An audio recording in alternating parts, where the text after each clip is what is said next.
కడుగబడిన వారే పరిశుద్ధులు.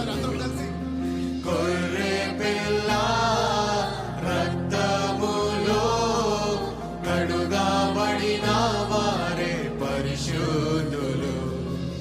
పరిశుద్ధుడా యేసయ్యా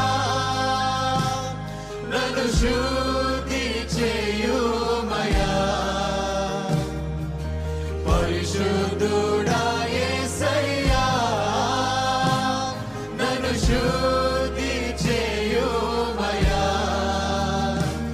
నన్ను శుద్ధి చేయుమయా. పరిశుద్ధుడా యేసయ్యా అందరూ కలిసి పరిశుద్ధుడా